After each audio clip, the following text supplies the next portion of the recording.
people come alive when, purpose kind of enters into their life in a new way.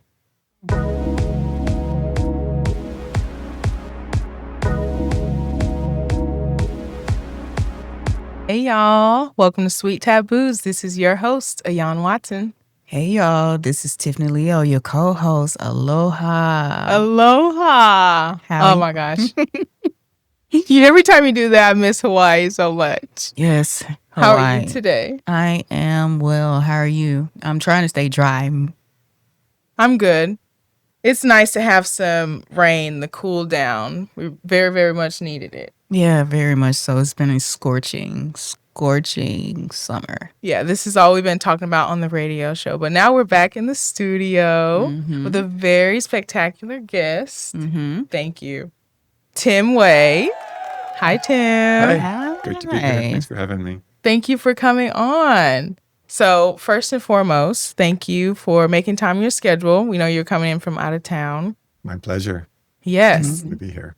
So if you could give us your upbringing, what is your story? We really want to get into your point of view on taboo topics today and just get an understanding for what your life is like. All right. Well, I came to Tulsa after growing up in Virginia, and I attended Oral Roberts University. And while I was there, I had a good friend named Simon who was from the nation of Uganda, and we roomed together in college. So we were roommates. And during one summer holiday, he kind of talked me into going home with him. So I spent the summer after my sophomore year with another buddy and Simon in Uganda. And I met his family, stayed with his brother, traveled all around the country, and completely changed my life. I had never experienced anything like that. I had no, adventurous desire to travel the world or anything. But being there was just such a dramatic experience for me. I ended up going back again the next year. And then just over a process of time, the Lord kind of just kept putting Uganda on our heart.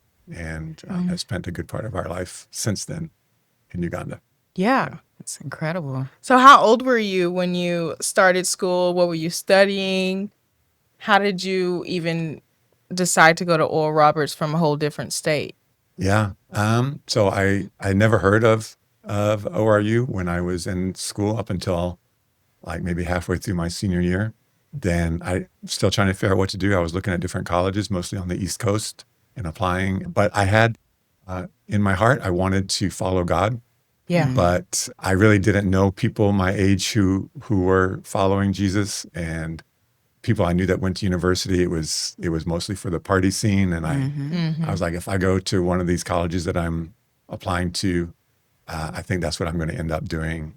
I don't know that I really have the guts to just stand up and follow the Lord myself. So someone told me about ORU, and I was like, oh, wow, a university where there's a Christian atmosphere. I think I'll give it a shot. Didn't know anybody, didn't really have, it was kind of, some ways I still look back, I'm surprised that that's what happened, but I feel like that's how the Lord led me. So, Yeah, God had bigger plans for you. That's right. Yeah. I had no idea at the time, but. Yeah, that's how I feel about podcasting. Like I mentioned, we're from Memphis and had no idea this is what we'd be doing in Tulsa. Yeah. So it's just how God works, really. Could you tell us a little bit about your upbringing before you got to Tulsa and started college and, opening that door to the rest of the world? Sure. I was born into, my family had started a home for boys. My dad started that when he was really a young man, like maybe 24, 25. He started taking in boys as kind of a foster dad. He got married to my mom somewhere along the line, but for about 20 years, just had a home. So whenever I was born into a family, really, I think of 12 to 14 boys. Wow. And grew up in that atmosphere. So it was really different from the way a lot of people grew up, I think. It wasn't like an institution. It was very much a family. So we lived all under one roof in one house. We shared everything. We went on vacation together. We did holidays together. So I grew up with these as my brothers. I was a lot younger than all of them. I was kind of just a baby in the home growing up. And then after a while, we moved away, but just a couple miles, and ended up, my brother kind of took over the home, but we were very, very much involved with it still. I think during that time, just learned the power of family and of offering family to people, and That's big. how It is. how people who can come in without a family, but they can experience family that's maybe not blood family, but That's beautiful. yeah. So to me, it was an inspiring upbringing. Other than that, very typical. Went to public schools, did typical activities, loved sports and friends, things like that. Yeah. Beautiful. So, what do you wish people talked about more based off your experiences? And we'll get into your life in Uganda. So, what do you think? Man, that's a hard one for me. Well, so much of our focus is on life in Uganda and ministry there. Um, so it's interesting. We sometimes we feel a bit detached. We come back and we're like, okay, what's going on? What are people talking about? What's in the news? Because we don't really follow it a whole lot when we're not here. That's Right. good. So That's good. yeah, if we come back year after year, and it's always a little bit like, oh my goodness, what happened? It's Who's doing this crazy now? here. So yeah, it's always changing. Yeah. Yeah, so it's hard for me to really come up with, because I don't know if I have a good beat on what people are talking about. Yeah. Well, that's okay because what I want to know, I've been to Uganda, Yeah. one time, and I was on a mission there for about, I don't know, 10 days. It was an amazing experience. And I know going through that whole process, that was my first plane ride, my first out of the country trip. That was very big for me. So that changed my life. And to meet you at Believers Church last year and to hear that you live in Uganda, I was like, what? So I need to know what is your life like there? What's your experience? Yeah. So when we first, my wife and I got married in 1992. We moved to Uganda in 93. So before we had been married for a year, How old were you guys? we were 23. Wow. Wow. Fred. Yeah. Lots of big plans to change the world. Small realization of what reality is and what life is all about. But a lot of idealism.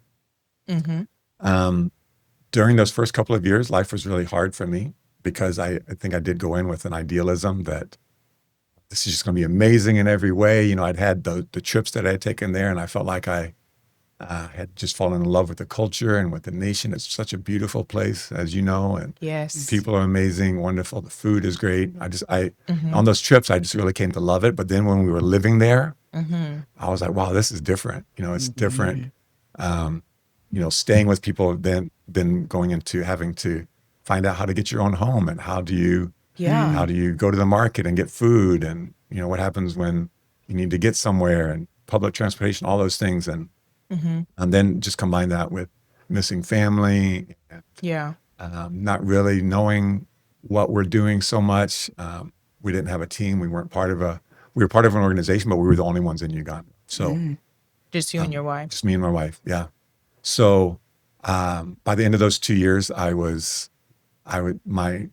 came to the conclusion that I had made a mistake. I was like, this wasn't right. I wrote to our organization. This was a long time ago. So I wrote a letter, like pen, paper, And wrote a sent it letter, Across the sent water. it in the mail. So about 3 months later, and my letter was like, I think we all made a mistake. Can I be released from this? They wrote me back. I got it about 3 months later. And they said, we appreciate what you said. Why don't you stick it out for another year and see what happens? Oh, wow. That's a big ask. It was a big ask. And I'm so thankful that they didn't just, crip off a quick reply and say, yeah, we understand. You come on back. Because sometimes we have to go through hard things and persevere. Yes. Yes. And if they had kind of allowed me not to persevere during that time, then everything would have been different for us. But Right. them just giving me that little push into, I think you can do this, endure a little bit. And so we did for another year. Our whole attitude, my wife actually was doing great. She loved it. She's like, this is fantastic. But by 2 years in, we had our first baby. So we had a little girl. She Wow. was loving being a mom. She's like, Africa's a Wow. great place to raise kids. Mm-hmm. But then during that next year, my heart just began to change. The situations were still the same. I still was struggling with kind of purpose and maybe not feeling like we were being so successful in ministry, but I regained that love for Uganda. And I started remembering the things that had made me fall in love with it. And I'm so thankful. So that by the end of that year, we were like, yes, we're going to go back to the States. We're going to kind of reset, but we're going to come back. So we spent a few years, 3 years in the States, and then we moved back to Uganda again. And we spent 6 years that time. Okay. So can you maybe elaborate a little more on how this process goes? You're going back and forth. Yeah. How does that work? Living in different countries like that. Well, okay. Back then, so again, when we went, it's just the two of us. Yeah. Felt like we were leaving everything, but at the same time, it's kind of, there's a simplicity to it. Don't have too many responsibilities. And then when we came back to the States, we had our daughter, and it was like starting over again. So it's a little bit disruptive. Like, okay, we've been gone for 3 years. Most of our friends that had been in college, they've kind of started their careers or whatever, Yeah. and we're starting over.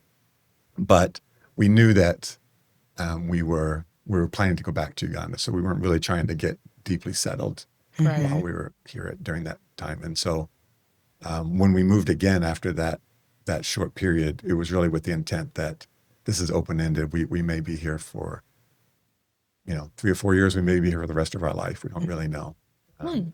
But when that time when we moved, we kind of closed everything down. Some belongings, we stored it with my in-laws and sold the car, everything we could get rid of, and just Wow. rented up. a house and started life anew in Uganda. So at this point, with 3 kids, Okay. ages like Wow. You maybe moved 6 your whole months, family. 2 years, and 4 years old. Okay. Wow. And it was just great years that we spent during that time. Our kids loved life there. They didn't really know a difference. So for them, it wasn't like life is so different or they're giving up anything, but Right. they just loved playing soccer, making friends, beautiful weather year round. Could go out to the lake anytime. Victoria Lake? There's a lake near where we lived called Lake Nabugabo. Okay. I think I've heard of that one. Maybe, yeah. So We it's a went to beautiful place. You Victoria can Lake. swim in it and stuff.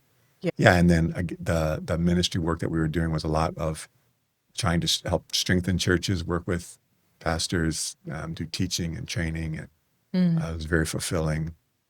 What kind of trainings and teachings? Just so a lot of the pastors in Uganda had not had any kind of ministry training, biblical training. Most of them, especially in the rural areas, even just their education, maybe they'd gone up to a 3rd or 4th, 5th grade level. Right. But they had such a desire and a hunger to know the word, to Beautiful. maybe to develop skills that they could be used to fulfill the things that God had called them to do. So we came alongside some Ugandan pastors. Obviously, we didn't have experience pastoring in Uganda or being Ugandan pastors, but we worked with a team. Yeah. And we just began to teach. We set up a kind of a mobile school of ministry where we would move around into rural areas and teach and train. And then we would get to visit the churches of the pastors that we were working with and encourage them. And Yeah. it was just a beautiful time of life for us, really, as a family. It's beautiful. That is amazing. There were a few points that I'll have to go back to, but as you started to talk about the differences between an American life and your African life, can you tell us a little bit about the differences between them? How do you feel? Sure. Yeah, because Africa's just, well, I'll speak to Uganda specifically. It's so peaceful. And when I was there, you feel God's presence there. It lives within the people there. The people that I was around, and I was just really at peace in my mind, my body. Like there was a calmness that I cannot get here. Yeah. Yeah. I'll go back. So those first few years that were rough, Yeah. kind of the area that we were living, was more of a higher crime area. It was in the city of Kampala. So, You like in an apartment? yep, we did. We lived in an apartment and then we rented a house. So the last bit of that. And and also just starting out ourselves again, 23 years old, um, had never lived in another culture before. So even when things are good and safe, you kind of have you get suspicious, you get a little bit paranoid. Yeah. People try and take advantage of me, why? Please get So into it, Tim. yeah, so that was really hard on me trying to, lead my new young family Yeah. and feel like I was going to lead them well. But at the same time, like I don't know how to do things here. I don't know. Right. I don't even know what's safe and what's not safe. Right. Um, It's a learning so experience. gradually made relationships. We got some dear Ugandan friends who just became mentors for us and kind of helped us to know. And now fast forwarding to where we are now, it is as you described. So we've got great relationships, people who they do just exude a love for the Lord, and Yes. their whole one thing that is beautiful to me about the church in Uganda is that people's lives are very much centered around Jesus. So It's beautiful. conversations that you have, they always come back to the Lord. There's not a For sure. separation in life. It's this is what my life is about. We don't have compartments like we do in America. So, Yes. and I love that. I think it's beautiful. It's also a very relational society, and so hospitality is a huge value. Yes. I It's, felt that when yeah, I was there. The hospitality. it's amazing. I've never So been many cared times, for. yeah, we've stayed in people's homes, in the city and rural areas, and yeah, they just go all out, make you feel welcome. Like, That's we want you amazing. here. It's such a pleasure for us to have you here. They feed you. They just We were take care eating of you. around the clock. Yeah, yeah. I mean, there was one big meal. What is your meals like in Uganda? When I was there and we had the team feeding us, preparing our meals, we had potatoes, spaghetti. There was like 3 starches. Yep. So I was like, a lot of us were not accustomed to that kind of meal. I was like, I'm stuffed. And then the next meal, 3 hours later, there's more. More. I was like, That's so true. I mean, I was so grateful to be fed like that, but it was different. Yeah. And I love different cuisines and culture. I'm just that person. I want to try it all. And I really enjoyed it. And I like the point you just made about the compartmentalizing ourselves or our faith specifically and just how we go about life. What do you mean by that specifically? Like here, if you get together with friends, you might talk about sports or movies or whatever cultural thing or political thing that is happening at the moment. And during that whole conversation, it may even be with your church friends. It may be with people who are brothers and sisters in Christ, but you never get around to talking about the Lord. And and if someone kind of does, I even feels like Like, what are you doing? Yeah. Whereas in Uganda, it's just a reverse. Like people would Yeah. find it odd that we're just talking about all these different topics, but we're not investigating. Well, what does the Lord have to say about this topic? Hey. Or That's just what coming we back to don't Him. have here. And Yeah. that was, And you feel like almost here, like, oh, I'm making people feel uncomfortable or awkward. yes. But Yes. again, there's just maybe a oneness, a united heart that people tend to have in Uganda, I think. So this is part of my identity. It's who I am. Yeah. I'm a follower of Jesus. Yes. And so that's my life comes out of that. Uh-huh. Yeah. It's super challenging, but also inspiring to me. Yeah, I love that. I really love that about the Ugandans.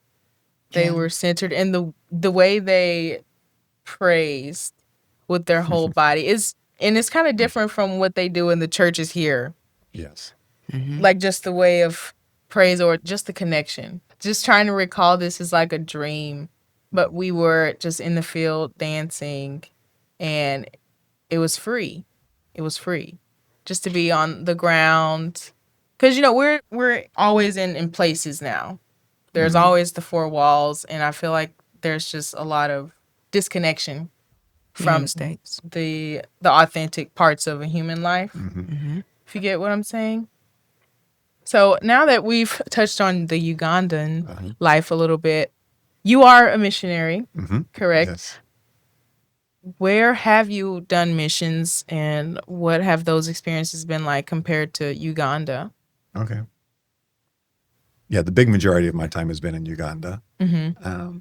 But I've also been to a couple of nations in Asia, to India, to Bangladesh, and to Myanmar. And then we also have done some work in Mexico. And I was in Cameroon, which is in West Africa, very briefly as well.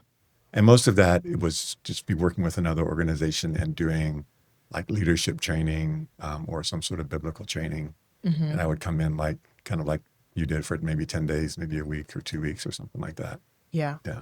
What was your favorite? I love the nation of Myanmar. Actually, I've been there a few times. Myanmar? Yeah. So that it's a nation that it's Buddhist nation primarily. They've been through a lot. There's, in the midst of civil wars, they've had flooding, they've had a coup. What is that? Where just a few years ago, like the military just took over the government. So they've really gone through a lot, but the people are just very steadfast and faithful and inspiring the way that they live out their faith in those kind of circumstances. So that's one of my favorite places for sure. And you said they practice Buddhism there? Yeah. What is that experience like from a Christ follower's point of view, going into a different religion? Yeah. So most of my time there, again, is working with Christian leaders. Yeah. So it's more like I'm getting it secondhand from them. And I think one of the things that is difficult for them to overcome is that they see an emptiness apart from Jesus that many people in their nation are living under, and yet the things that they have experienced in trying to relate that, it's very outside of the normal culture, like in a nation where there's been some history of Christianity or of gospel teaching. People just have some idea. They know Bible stories. They know, but in that context, they're really working with people who it's not part of their experience at all. Right. So. Yeah, spreading the word. Yeah. That's a part of the mission. Yeah. But why are you a missionary? You could do many other things, but why is that for you? I think over the years,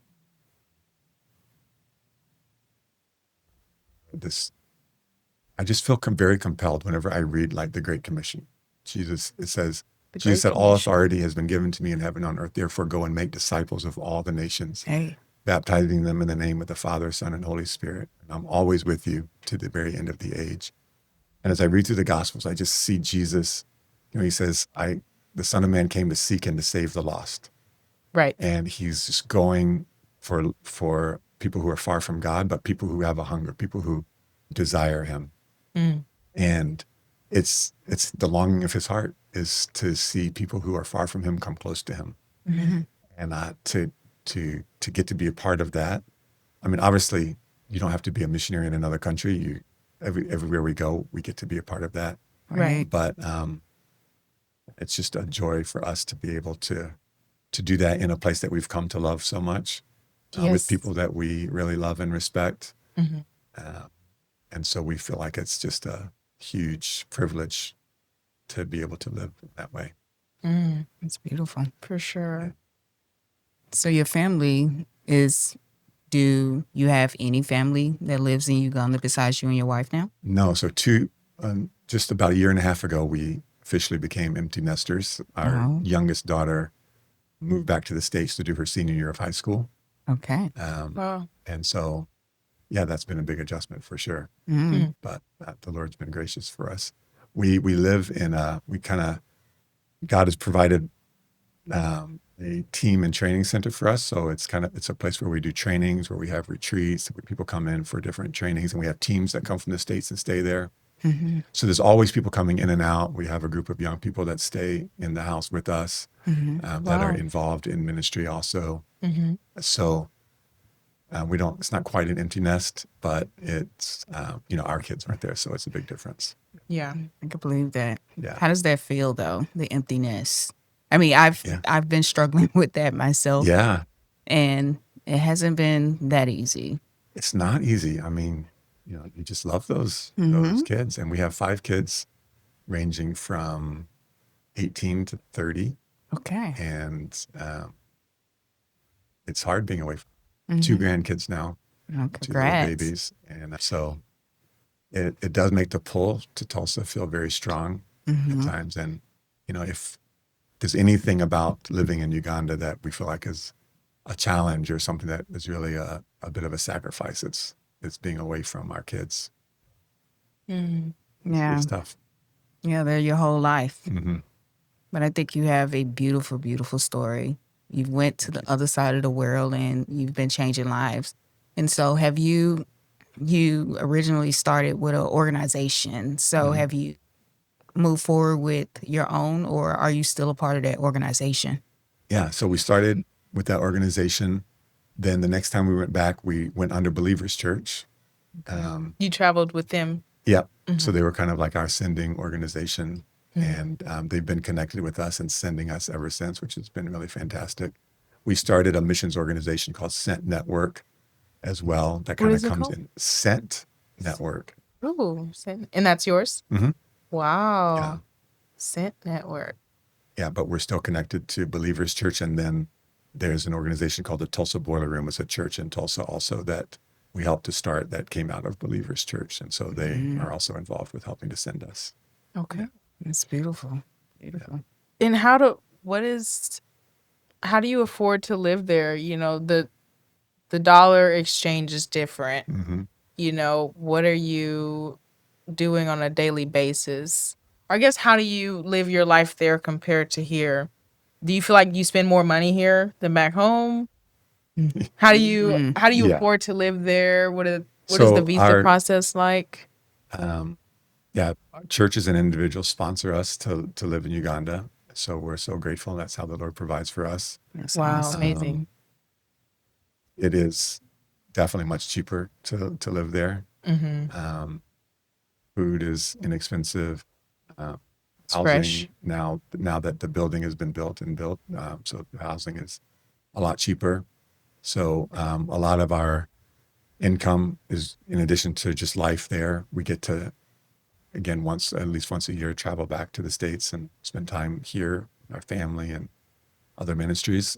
So that's just a big blessing, really, for us. Yes.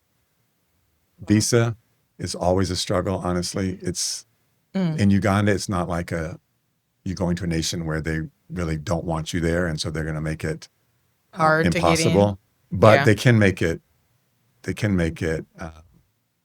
time consuming and expensive. And so, like right now, we had a 3-year visa, which is fantastic. It expired about a year ago, and we've been working. So going To for get it renewed. appointments, filling out forms, doing background checks, going to this government office to get this form. A lot of So it's just a lot of dealing with the immigration, which anyone who goes to live in another country has to face. Overall, again, Uganda, we don't live on edge like some people do. Like, oh, I'm going to be denied and forced out. So thankful for that. That's It's beautiful. beautiful. Yeah, it is. It really is. Sometimes I need to remember to be thankful for that when I'm going to immigration and I don't want to spend another day there. But yeah. Beautiful. So, here at Sweet Taboos, we educate, advocate, and encourage. How do you do that in your life? So our context then is mostly within the Ugandan church. And one of the big messages that we have is we want to help to activate believers to be able to go out and do the work of ministry and making disciples. I like that. A lot of- Activate. Yeah. A lot of people that we encounter feel like their job is just to kind of show up on Sunday morning, support and encourage the pastor, which is great. But then there's more More there's work. more steps that they can do. And Mhm. I think one of the most fulfilling things, especially over the last 4 years or so, that we've been able to do is to help people kind of get out of the pews and to get involved with In the community. ministry in their community, praying for people, sharing Jesus with people, discipling, starting Bible studies, and then helping with practical needs as well. And people come alive when, purpose kind of enters into their life in a new way. And that's a cool thing. So we're always advocating for people like you. There's a role for you. There's a purpose that God has for your life. Wow. Purpose. There's a lot of, let me not say a lot. In my generation, I represent Generation Z. It's been brought up many times that the males of our generation don't feel like they have purpose anymore. And I don't know if you've picked up on that, but some of our generation is just kind of lost and feels like they don't have purpose or don't know how to find their purpose. Yeah. How could we be more encouraging for those who don't feel like there is a purpose or that they have a purpose? Because I feel like social media is kind of ingrating this into us. And mostly what people are doing is consuming. And it's not necessarily consuming the things that are giving us purpose or filling our cups. It's more of draining us. Yeah. Yeah, that's a great question. I think one of the things I think about is that a lot of us feel very underqualified to do anything significant in the world. Like, That's good. again, you look at social media and I don't have those resources, or I'm not talented like that, or Right. A lot of whatever it might be. And that's true in Uganda. It's probably true here in America too, I think. Yeah. But one of the beautiful stories that Jesus told is the story of, he said that the kingdom of heaven is like a mustard seed. And Come on now. when a man plants it in the ground, it's the smallest seed. But when he plants it, it grows into the biggest tree in the garden, and birds come and make their home in its branches. And that one story has so inspired us that as we're activating people to go out on mission, that they start, we call them mustard seed fellowships, where they begin to gather with 3 or 4 or 5, 10 other people, and to learn together what it means to follow Jesus, but also to have dreams for what does we want to do in our community and what can we do. And just that picture of the mustard seed is so significant, because most of the people who are entering into that fellowship, they've been like kind of on the sidelines or feeling underwhelmed with themselves and what they have to offer. So we tell them, just a mustard. This is like, Jesus intentionally says that his kingdom is like something that is so small, something that the world sees as insignificant, that doesn't matter, yet he causes it to grow into something that is powerful and useful in the world. Right.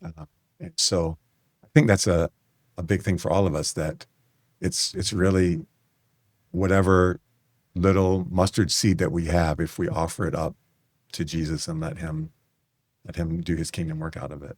Yeah, Right. make it grow. That was so beautiful. Yeah. I grew up in the 90s, and they used to have the WWJD. Yeah. That was big back then. And I was recently speaking about that. What would Jesus do? And a lot of time, I think when we don't think about how would Jesus respond? What would he do in a moment like this? Yeah. And if we could ever go back to a time, I think that would be the time we could use that right now. Because as you stated, we do a lot of comparison when we're on social media, and we always think, oh, well, we're not good as that person, or we don't have much to bring.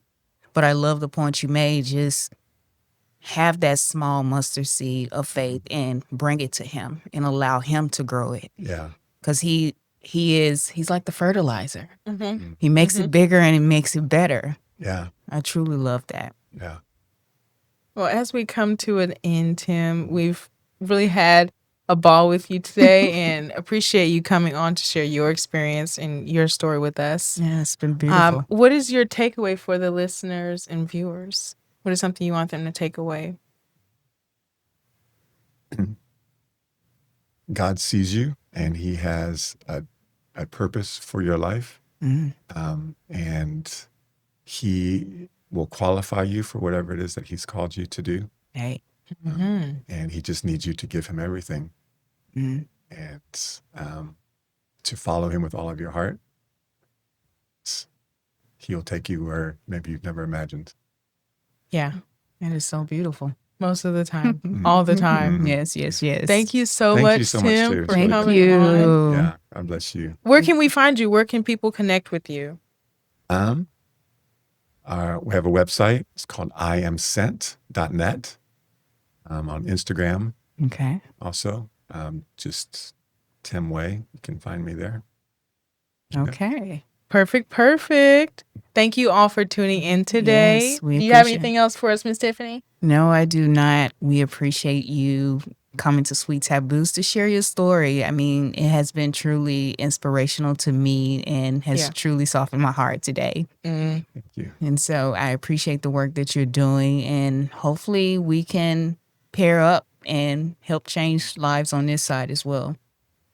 So, Yes. This has been Ayan Watson, your host.